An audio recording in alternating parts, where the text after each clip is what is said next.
terus berkembang sebagai kota yang besar. Bangunan terus bertumbuh, kendaraan semakin banyak, dan ruang terbuka hijau yang semakin terbatas.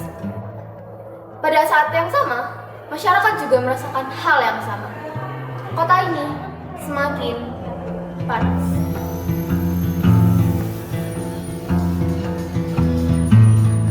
Urban Heat Island merupakan sebuah fenomena di mana suhu wilayah perkotaan lebih tinggi dibandingkan daerah sekitarnya, yang biasanya disebabkan oleh aktivitas manusia dan karakteristik perkotaan. Pengelolaan ruang terbuka hijau secara aturan memang 30%. 20% publik yang menjadi kewenangan kami, 10% itu private.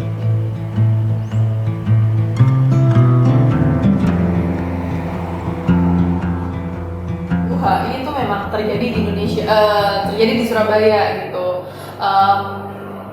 Salah satu alasannya sih ya memang karena faktor tutupan lahan, terus kemudian kan di Surabaya ada banyak daerah industri, terus kemudian memang daerahnya juga dekat dengan area pesisir, jadi itu semua memang mendukung. Kalau panas itu ya di sini,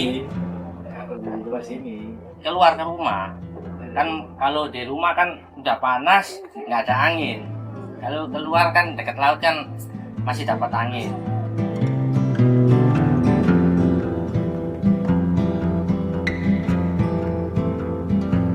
Sekarang saya berada di kawasan pemukiman padat di Surabaya Utara, tepatnya di sekitar jalur rel kereta api. Nah, di lokasi ini bisa kita lihat bagaimana lokasi rumah berdiri sangat dekat dan bahkan berbatasan langsung dengan rel kereta api. Seperti yang bisa dilihat ini.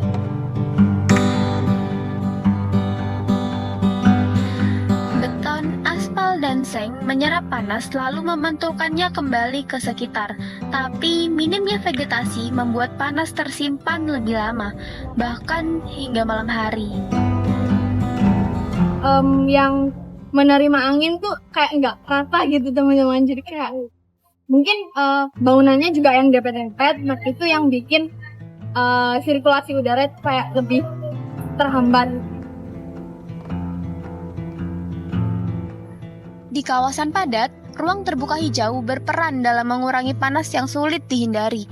Di sisi lain, pemerintah juga menyatakan bahwa upaya pemerataan RTH terus dilakukan. Kita berupaya untuk memeratakan itu. Semaksimal mungkin kita berusaha untuk biar rata. Tapi kadang-kadang juga nggak bisa rata.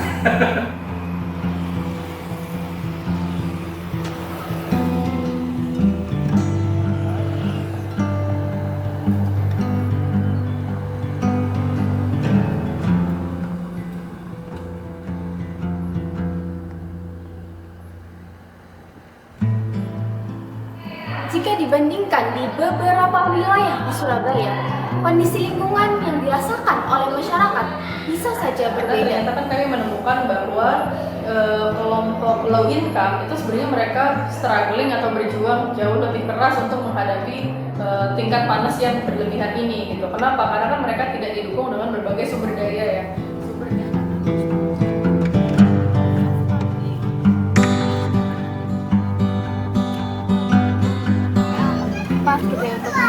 Iya, pakai kipas. Soalnya aku orang nggak punya. Kipas, kalau orang sudah jarang pakai AC Pak. Kipas.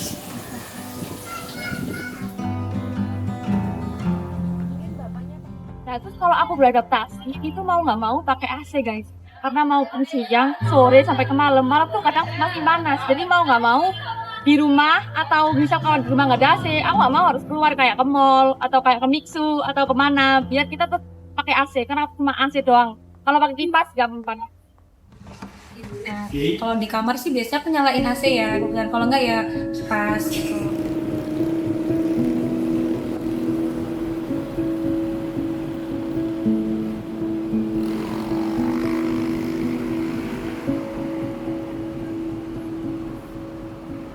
Kalau di komplekku soalnya itu banyak pohon gitu kan, jadi kayak dia tuh kayak jadi kayak biar makin segar, makin sejuk tuh soalnya ada banyak pohon, jadi kan bisa nutupin cahaya matahari kayak gitu sih.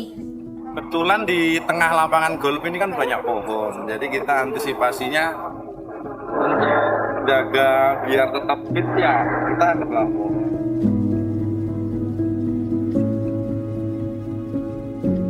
Sayangnya, pemerintah tidak melihat aspek lain seperti ekonomi dan sosial sebagai dampak dari urban heat island. Kemampuan ini kan berarti terkait dengan perekonomian. Saya rasa sama kok. Sama kan. Kalau ngomong kan manusia itu dilengkapi kemampuan yang namanya adaptasi. Adaptasi itu kan bisa menyesuaikan diri terhadap lingkungan.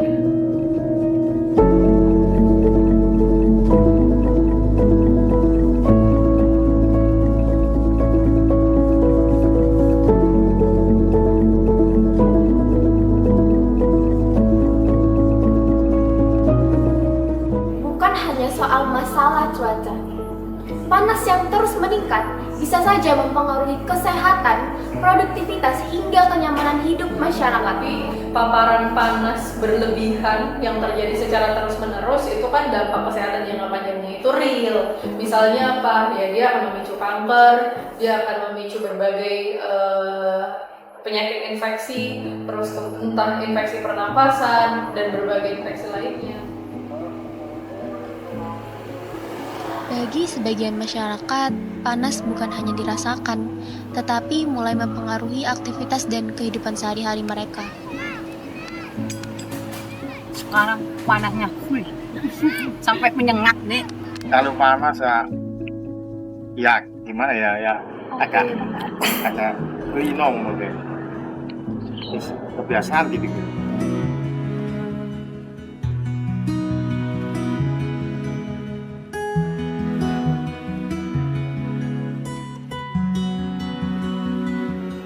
Secara aturannya itu 20% ruang publik itu ada. Yang penting itu dulu.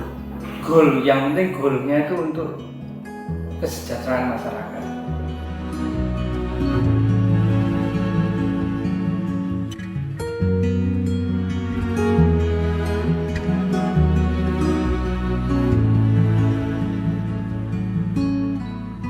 Kalau masyarakat ke bawah itu ya, itu butuhnya cuma ukuran aja. Masalahnya kalau ruang terbuka hijau lagi pasti ada penggusuran. Ada harapan biar orang jualan bisa dikasih tempat gitu. Biar gak di pinggir embong ini lah.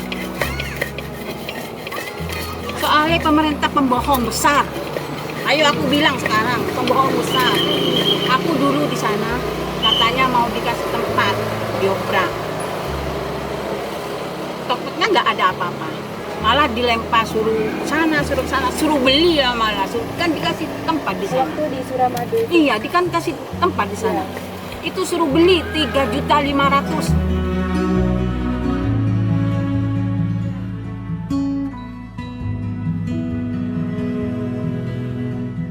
Ruang terbuka hijau itu efektif, tapi dia bukan satu-satunya. Seperti yang tadi saya bilang bahwa kita membutuhkan strategi yang lebih komprehensif dari hanya sekedar ruang terbuka hijau. Yaitu apa? Yaitu seperangkat kebijakan yang memberikan perlindungan sosial untuk mendukung kemampuan adaptasi si masyarakat terhadap UHI ini gitu. Nah, kalau misalnya kalian lihat di literaturnya, RTH-nya ini sangat bagus kan, karena kita sudah achieve 21,7% gitu, yang mana itu udah hampir 22%.